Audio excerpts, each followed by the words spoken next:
Hello दोस्तों, कैसे हो? आपका स्वागत है त्रिपाण स्टडी सेंटर में। आज जो हम करने जा रहे हैं क्लास 12 एनआईएस बोर्ड का जो है ज्योग्राफी का चैप्टर नंबर 2, जिसमें आज हम करेंगे earth as a interior and it is a material. इसका मतलब है जो है भूगर्भ और उसके पदार्थ के विषय में जो है विस्तार पूर्वक चर्चा करेंगे। ये टॉपिक कई मानने में कई क्लास के बच्चे के लिए इंपॉर्टेंट रहेगा, चाहे वो एनआईएस बोर्ड में पढ़ते हो, चाहे सीबीएसई में पढ़ते हो, चाहे यूपी बोर्ड के बच्चे हो, चाहे बिहार बोर्ड के बच्चे हो, चाहे किसी भी बोर्ड के बच्चे हों। अगर उनके सिलेबस में अगर भूगर्भ और उसके पदार्थ हैं तो इसका मतलब ये टॉपिक उनके लिए अत्यंत महत्वपूर्ण होने वाला है। लेकिन आपको पता ही है कि चैप्टर स्टार्ट करने से पहले एक बात जो मैं हमेशा कहता हूँ, जिसको आपको सोचना भी चाहिए, विचार भी करना चाहिए और अमल भी करना चाहिए, वो ये है कि जब भी वीडियो देखिए पूरा देखिए, क्योंकि अधूरा जानकारी सदैव खतरनाक होता है। साथ में एक इंपॉर्टेंट बात ये भी रहता है, अगर आप पहली बार वीडियो देख रहे हो तो लाइक शेयर सब्सक्राइब करना मत भूलना, क्योंकि दोस्तों लाइक कीजिएगा तो बनाने वाले का मनोबल बढ़ता है, सब्सक्राइब कीजिएगा तो इससे ये होता है कि जब भी मैं कोई वीडियो डालूंगा उसका नोटिफिकेशन आपको समय रहते मिल जाएगा। और देखिए शेयर का मतलब ये होता है कि आपके थ्रू ना जाने किन बच्चों को हेल्प मिल जाए, ये आप भी नहीं जानोगे, इसलिए जो है आप शेयर जरूर करो, ठीक है। व्हाट्सएप स्टेटस पे भी लगाओ। दोस्तों एनआईएस सेंटर जो है कई मानने में बहुत से बच्चों के लिए हेल्पफुल है, चाहे वो 8th क्लास हो, 9th 10th 11th 12th हो, चाहे वो एनआईएस बोर्ड के बच्चे हों, ठीक है, चाहे बीए एमए के बच्चे हो, सभी क्लासों के लिए कुछ ना कुछ जो है त्रिपाण सेंटर में उपलब्ध है। तो इसलिए आपके लिए ज़रूरी है कि आप सब्सक्राइब करके इसको चैनल को जो है सेव कर लो, नहीं तो बाद में अगर रिसर्च करोगे तो शायद आपको ये चैनल प्राप्त ना हो। तो इसलिए सोचना नहीं, विचार नहीं करना है, सब्सक्राइब करके जो है अपने पास सेव करना है। दोस्तों ये तो बात था आपके लिए, लेकिन आप देखते हैं हमारा आज टॉपिक क्या है। The most important question arrive your mind: the economical significance of rock. What is the here economical significance of the rock? There is the most important question here. The man has been interacting with the surface of the earth since the long, with the time and the advancement in the technology and the making a different use of the rock and mineral. The importance of rock is given below. There is the most important. What is the important for the rock? There is the most important value of economics. There is a rock. The first point here of soil. Soil are derived from the rock. Soil provide to suitability for the agriculture product that provide to food from the mention and provide to raw material for many industries. There is the most important here economical value of rock. There is a soil. Soil has there is a agriculture productivity. That is also important. And the next here a building material. The rock also shows the types of building material, and there is a direct, indirect industries. There is the most important. The direct, indirectly, there is a building materials, and there is a granite, genus, and sandstone marbles. And so there is extensive of use of construction of building. Example, you know that Taj Mahal is made of white marble. In from Agra, and the red fort in Delhi, there is a made by the red stone. There is a sandstone. There is a most important, the red sandstone. There is a most important slightly are used for the roof purpose and different part of India. There is also important here. You know that granite, and the sandstone marble are slightly extremely are the construction of building material. Taj Mahal and Red Fort has example. And next here, the use of the mineral resource of important economical importance for the rock here. It is a mineral resource. The mineral are the foundation of the modern civilization. Metallic mineral provide all metal ranging from a very precision gold, platinums, and silver, copper, and aluminum and the iron. There is the most important here, and this metal are obtained from different rock. There is the most important here. There is a silver, copper, aluminums, and the gold. There is obtained from the different rock. And the next here, raw materials is also important. Contain rock materials and minerals are used as raw materials for many industries. Example: cement industries and the limestone kilns. Different types of rock and mineral are used to protection of the finishing goods. And the granite is also used in the scribiums and pencil manufacturing as a raw material. You know that there is the most important the granite and use of the crucible and the pencil manufacturing of the raw materials. There is a raw material is the most important for the industries and the cement industry and limestone. And the next year, because the stone, because the stones are metal are obtained from a different metaphoric and ignorance rock. There is a diamond is a precious stone used for jewelry and the metaphoric rock. Similarly, the other precious stone like a gems, rubies, and the spanners and obtained from different types of rock. There is also important. You know that jewelries are made by the different rock. There is a metaphoric rock a different color. There is a make of jewelry, diamond, and the produced stone. And there is the most important here. The next here, fuel. You confuse that the fuel are used for the Rome is a rock. There is impossible, but here it is important. The fuel in there is a form of coal and petroleum, natural gas, and nuclear minerals are derived from a different rock. You know that there is a fuel is a form of coal, petrol, natural gas, and nuclear minerals are derived from the different rock. And the fertilizer, you are also confused. Fertilizer use of rock, economical purpose, there is impossible, but here is important. The fertilizer are also derived from to some rocks. Is a phosphoric fertilizers are obtained from phosphorites minerals found in some part of the world. There is a fertilizer use of the rock. There is the most economical value here, and the most important part here, the rock and minerals are main source of all metal, precious stone, solid fuel, and raw material from industries. There is the most important for the economical value of rock here. यहाँ पर जो हमारा अत्यंत महत्वपूर्ण आया है बात की जो शैलों का आर्थिक महत्व, यानी जो हमारा रॉक होती है यानी चट्टानें होती है उसका हमारे लिए आर्थिक महत्व क्या है। दोस्तों ये आपको जान के हैरानी होगी कि कहते हैं हमारा घर से लेकर जहाँ तक भी आप इस्तेमाल कुछ भी करते हो सब इन्हीं पत्थरों से बने होते हैं। और आजकल तो आपको पता भी हो है कि मार्बल का जो लोगों पे क्रेज चल रखा है इसका सबसे बड़ा एग्जाम्पल है। और रॉक की इतनी महत्वपूर्ण जो है आर्थिक इम्पोर्टेंस है जिसका वर्णन करना संभव नहीं है, क्योंकि आज कल इतने कुछ बन रहे हैं, इतने कुछ हो रहे हैं, सब मार्बल से ही बन रहे हैं और लोग इसको जो है काफ़ी पसंद भी करते हैं। इवन कि अगर आप ज्वेलरी यूज़ करते हो, गहने यूज़ करते हो, डायमंड, सब इन सब चीज़ों में जो है रॉक का इस्तेमाल होती है। तो कई पर्पज़ से जो है रॉक हमारे लिए अत्यंत महत्वपूर्ण है और ये आर्थिक तौर पे भी आजकल जो है लाखों के जो करोड़ों की जो होती है लेन देन वो रॉक के रिगार्डिंग ही होती है। तो आप समझ सकते हो कि हमारे लिए रॉक कितने इम्पोर्टेंट है, यानी ये जो शैले होते हैं कितना इम्पोर्टेंट है। और इसको बनना भी एक दिलचस्प कहानी है जिसके बारे में हम पहले भी चर्चा कर चुके हैं। ठीक है, आने वाले समय में भी हम इसका चर्चा करेंगे जो कि बहुत इम्पोर्टेंट रहेगा। अब हम देखते हैं कि शैलों का आर्थिक महत्व क्या हो सकता है। कहते हैं मनुष्य पृथ्वी तल पर विविध क्रियाकलाप लंबे समय से कर रहा है, यानी अगर हम मानव की हिस्ट्री देखें तो कहते हैं 5000 साल पुराना है, उससे भी पुराना हो सकता है। ये तो हम जर्नली है कुछ ग्रंथ के रिगार्डिंग बता देते हैं कि 5000 साल पुराना है, लेकिन अगर देखा जाए तो मानव इतिहास बहुत ही पुराना है और समय और तकनीकी विकास के साथ वह शैलों और खनिजों का विविध उपयोग भी कर रहा है और ये ज़रूरी भी है। आपको जो ये जितने पत्थर्स होते हैं, रॉक्स होते हैं, अगर आपको याद होगा तो पहले के समय में जो आदि मानव लोग हुआ करते थे आपस में पत्थर के टकरा के जो है आग उत्पन्न किया करते थे। तो आप समझ सकते हो कि पत्थर का उपयोग उसमें कितना रहा होगा। और इवन कि हथियार के तौर पे भी यूज़ करते थे, पत्थरों का भी उपयोग किया जाता है। और अगर आप आधुनिक समय की बात करोगे तो आजकल अगर दंगा फसाद होता है तो लोग पत्थर उठा के एक दूसरे को मारते हैं। तो आप समझ सकते हो कि इसका यूज़ कितना होता है।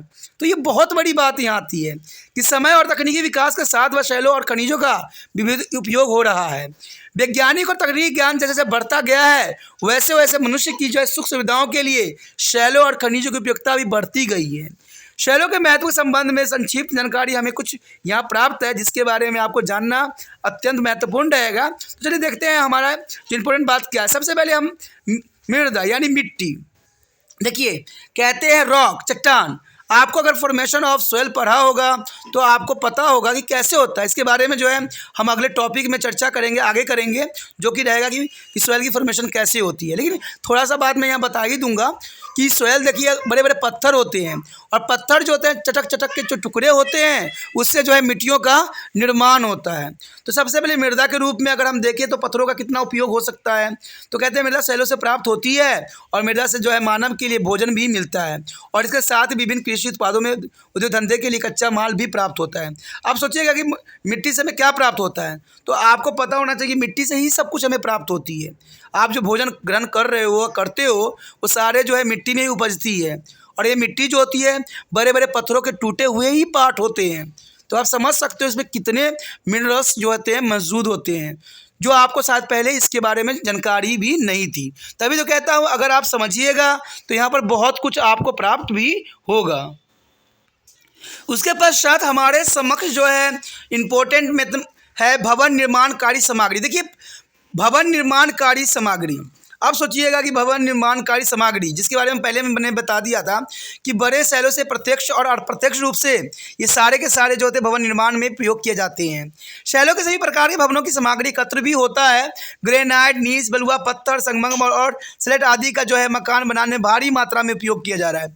अगर आपको एग्जाम्पल पता भी होगा, याद भी होगा कि ताजमहल जो है सफ़ेद संगमरमर से बनाई गई थी, और दिल्ली का जो लाल किला होगा वो जो होगा लाल पत्थर बलुआई पत्थर से लाल बलुआई पत्थर से बनाई गई थी। तो ये बहुत बड़ी बात थी उस समय। बड़े बड़े जो हमारे समक्ष था जो ग्रेनाइट थी यानी संगमरमर थी, तो उसका जो है ताजमहल बनाने के लिए उपयोग किया गया था, और आज भी जो है ताजमहल उसी प्रकार चमक रही है जैसे पहले के समय में चमकती थी। बेशकली आज हम कुछ गंदगी फैला के इसको गंदा कर दिए हैं, जिसका जो है भविष्य में इसका देखना पड़ेगा कि रिजल्ट क्या आता है, लेकिन फिर भी इम्पोर्टेंट है। कहते हैं इसी के निर्माण में जो है बहुत सारे पत्थरों का उपयोग किया गया है, जो सबसे बड़ा हमारे समक्ष साक्ष्य के रूप में है। दिल्ली और आगरा के लाल किला के तथा बलुआ पत्थर से बने, और भारत विदेश में भी स्लेट का उपयोग छतों के निर्माण में किया जा रहा है। आपने देखा होगा कि बहुत से विदेशों में भी और भारत में भी स्लेटों का निर्माण जो है प्रत्यक्ष रूप से हो रहा है। उसके पश्चात हमारे समक्ष खनिज के स्रोत के रूप में, देखिए ये बहुत बड़ी बात आ जाती है कि आखिर पत्थरों का उपयोग जो खनिज के स्रोत के रूप में कैसे हो सकता है, लेकिन ऐसा है संभव। आपको पता होना चाहिए कि खनिज आधुनिक सभ्यताओं की आधारशिला है। आधुनिकता में हम तो चले गए हैं, लेकिन आधुनिकता में जो है खनिजों का बहुत ही बड़ा अपना महत्वपूर्ण स्थान है। कहते हैं धात्विक खनिजों में जो है मूल्यवान सोना, प्लेटिनियम, चांदी, तांबा से लेकर एल्युमिनियम और लोहा भी मिलता है, और ये धात्विक खनिज विभिन्न प्रकार के शैलों में पाए जाते हैं। तो ये बहुत बड़ी बात है।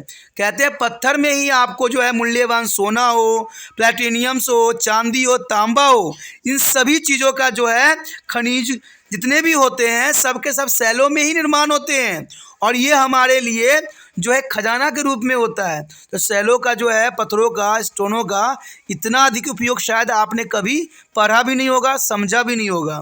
अगला बात अगर हम देखें तो कच्चा माल के रूप में, कहते हैं कई शैलों और खनिजों का उपयोग विभिन्न प्रकार के उद्योगों के लिए कच्चे माल के रूप में होता है। सीमेंट उद्योग, चूना भट्टी में कई प्रकार के शैलों और खनिजों का उपयोग तैयार माल प्राप्त करने के लिए किया जा रहा है। ग्रेनाइट का उपयोग सुरमा और पेंसिल निर्माण उद्योगों में किया जा रहा है। देखिए अब कितना इम्पोर्टेंट बात आ गया कि जितने भी घरों का निर्माण होता है उसमें सीमेंट कितना इम्पोर्टेंट होता है, और सीमेंट का उपयोग जो है निर्माण भी मिट्टियों से ही होती है, यानी स्टोन से ही होती है, चट्टानों से ही होती है।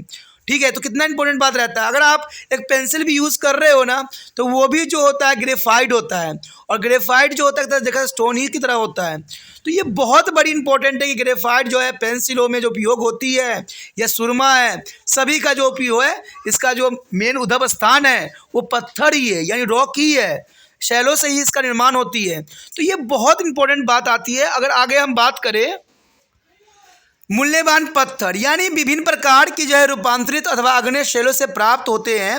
हीरा बहुत ही मूल्यवान पत्थर है, और इसका उपयोग जो है जवाहरात बनाने में होता है, और ये एक रूपांतरित शैली है।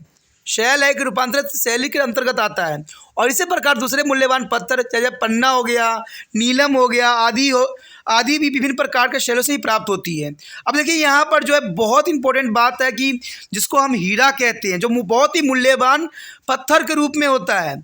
और देखिए इस पत्थर का कितना कीमत होता है, इसका अंदाज़ा आप लगा सकते हो कि भारत जो कैन्यूर हीरा था वो अभी इंग्लैंड के पास है और इसी के लिए भारत जाना भी जाता था। लेकिन बेशकली अभी जो है अंग्रेज़ों ने अपने चाल चल के जो है अपने देशों में संरक्षित कर लिया है। हो सकता है कि आने वाले समय में भारत में भी वो दोबारा आ जाए, इसका कोई दो राय नहीं है। लेकिन आप समझ सकते हो कि इतने मूल्यवान जो है पत्थर ही होते हैं, तो पत्थर कितना इंपॉर्टेंट माना जा सकता है ये आप समझ सकते हो। और इसका जो है मुख्य धारा जो होती है जहाँ से प्राप्त होती है वो रूपांतरित शैलें से होते हैं, यानी जो रूपांतरित शैल होते हैं, रूपांतरित चट्टान होते हैं, उससे जो है हीरा प्राप्त होती है। और साथ में जो है ये हीरा प्राप्त के साथ वो वहाँ पर पन्ना भी आपको मिलेगा, नीलम भी मिलेगा। तो ये सारे के सारे जो होते हैं रूपांतरित शैलों से ही हमें प्राप्त होती है, ठीक है, या आग्नेय शैलों से, क्योंकि ये जो होते हैं बहुत उच्च तापमान पर जो है इसका निर्माण होता है। जैसे आपने देखा भी होगा कि कोयला एक खनिज होता है जो कि पत्थर के रूप में होता है, ठीक है, वहाँ पर जो है सोने का भी निर्माण होता है और वहाँ पर आप हीरो का भी निर्माण होता है, क्योंकि कार्बन कार्बन आपस में बॉन्डिंग करते हैं तब इन चीज़ों का निर्माण होता है और इनके निर्माण में लाखों साल लगते हैं। तो ये बहुत बड़ी बात जो है यहाँ इम्पोर्टेंट है हमारा भौगोलिक के अंतर्गत। उसके पश्चात हमारे समक्ष आता है ईंधन के रूप में। आप कंफ्यूज हो जाओगे ईंधन के रूप में। जैसे मैंने अभी बात किया कि कोयला, देखिए कोयला भी जो है हमारा एक पत्थर का ही रूप होता है। अगर आपने कोयला देखा होगा तो बहुत कठोर होता है और इसको हथौड़े से तोड़ के जो है हम अग्नि के रूप में यूज़ करते हैं। तो ये जो है एक तरह का पत्थर ही होता है, एक तरह का शैली होती है। यानी ईंधन, कोयला, पेट्रोलियम, प्राकृतिक गैस महत्वपूर्ण खनिज ईंधन है, परंतु ऊर्जा भी ईंधन के रूप में हमें विभिन्न प्रकार के शैलों से ही मिलती है। आपका कन्फ्यूजन ये होगा कि पेट्रोलियम और प्राकृतिक गैस कैसे मिलते हैं।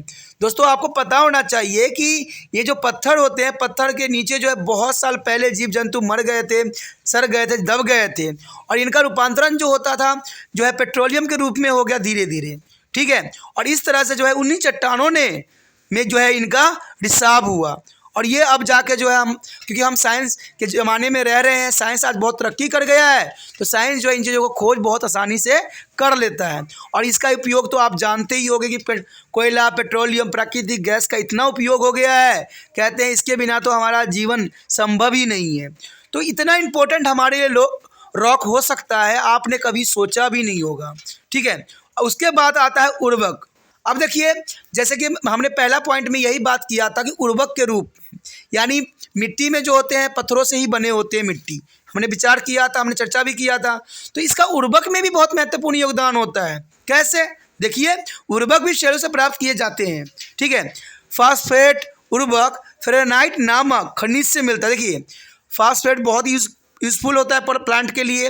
अब कहते हैं इन प्लांट्स के लिए जो उर्वरक होती है वो फास्फोराइट नामक खनिज से हमें प्राप्त होती है। यानी एक पत्थर होता है उससे हमें फास्फेट नामक उर्वरक प्राप्त होती है। संसार के कुछ भागों में फास्फोराइट खनिज अधिक मात्रा में पाया जाता है, तो इसीलिए जो है हर क्षेत्र में इसका डिस्ट्रीब्यूशन अधिक मात्रा में होता है। तो इस कारण से इसका इकोनॉमिकल इम्पोर्टेंस जो है काफ़ी बढ़ जाता है। अगर हम बात यहाँ पर करें एक फैक्ट की, तो ये बात साफ यहाँ पर हो चुका है कि शैल और खनिज आर्थिक दृष्टि से बहुत ही महत्वपूर्ण होते हैं और ये सभी प्रकार की धातु और मूल्यवान पत्थर और उद्योग के माल और ईंधन के स्रोत के रूप में होते हैं, ठीक है। तो आप अब ये नहीं कहिएगा कि हमें पता नहीं है कि रॉक का कितना इकोनॉमिकल वैल्यू है। मैंने हर एक बात जो है बहुत विस्तार पूर्वक और अच्छे समझाने की कोशिश किया है। अगर आपको अच्छा लगा तो लाइक शेयर सब्सक्राइब करना नहीं भूलना। इसमें से दो बातें इंपॉर्टेंट ये रहता है, पहला तो ये होता है कि जितना हो सके इस वीडियो को दूसरे बच्चे तक भी पहुंचाने में तिरपान स्टडी सेंटर का आपने हेल्प करना है। और दूसरी बात ये था कि अगर पहली बार वीडियो देख रहे थे तो चैनल को सब्सक्राइब कर लेना, आपके हित में रहेगा। अगर चैनल सब्सक्राइब कर लीजिएगा तो इससे ये होगा कि जो भी वीडियो मैं डालूंगा उसका नोटिफिकेशन तो आपको प्राप्त होगा ही होगा, साथ में आपको ये भी इन्फॉर्मेशन भी प्राप्त रहेगा। देखिए अगर सब्सक्राइब करके नहीं रखिएगा, सोचिएगा कि मैं यूट्यूब से रिसर्च करके जो है तिरपान स्टडी सेंटर का वीडियो प्राप्त कर लूँगा, तो शायद संभव नहीं होगा। क्योंकि अगर आप कोई टॉपिक रिसर्च करोगे तो तिरपान स्टडी सेंटर का नहीं आएगा, बेशकली वो होगा भी फिर भी नहीं आएगा, क्योंकि वीडियो वो आएगा जो पहले यूट्यूब पे मौजूद है। लेकिन आपको तो मेरी बातें समझ में जल्दी आ रही है, तो आपको मेरा वीडियो चाहिए, तो इसलिए चैनल सब्सक्राइब करना अत्यंत महत्वपूर्ण है। और इसके लिए आपको कुछ भी नहीं करना, सब्सक्राइब का बटन दबाना है, सब्सक्राइब करना है। इससे क्या होगा, आपका होम पेज मिल जाएगा और होम पेज पे जो है सारी वीडियो आपको आसानी से प्राप्त हो जाएगा, क्योंकि तिरपान स्टडी सेंटर जो है एक लाइन से ही सभी वीडियो को बनाया जा रहा है, तो आपको प्राप्त करना ढूंढना भी बड़े आसान हो जाएगा।